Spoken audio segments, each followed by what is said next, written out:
وزنك زايد وحاولت تعمل دايت قبل كده كتير ودايما بتقف في نص الطريق ما بتكملش، صح؟ ولو كملت بيرجع وزنك يزيد تاني، او لو انت مريض سكر نوع تاني او ضغط عالي او كوليسترول عالي اللي هي امراض العصر دي اللي هي اصلا مش امراض. انتوا عارفين ليه ما بتعرفوش توصلوا للهدف بتاعكم وتتخلصوا من كل الامراض دي؟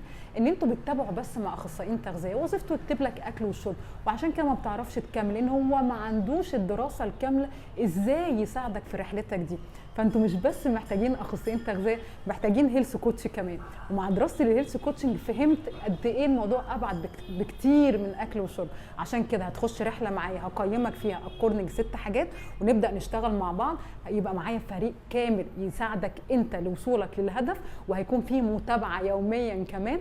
اول حاجه هنقدم لك التغذيه المناسبه ليك انت على حسب حالتك المرضيه، واعشاب المناسبه ليك انت على حسب الحاله بالجرعات المناسبه، والرياضه المناسبه، واكيد الدعم النفسي والمعنوي عشان تعرف تكمل الرحله دي. بلس هيبقى في محاضرات كمان ازاي نبني عادات، ومحاضرات كتيره جدا اثناء الرحله. وفي هديتين بنهايه البرنامج هتاخدوها. اول حاجه في ناس هتكسب معانا 3 شهور كمان مجانا بعد ال3 شهور دول، وكمان هتاخدوا برنامج فور فري مجرد بس هتدخلوا له داتا بسيطه. البرنامج يقول لك حصصك بالظبط، نشويات بروتين وسعرات وكل حاجه، واي خدمه يا عيله، وهيبقى في متابعه يوميه. كل اللي كان بيطلب مني متابعه يوميه بقيت موجوده معاكم.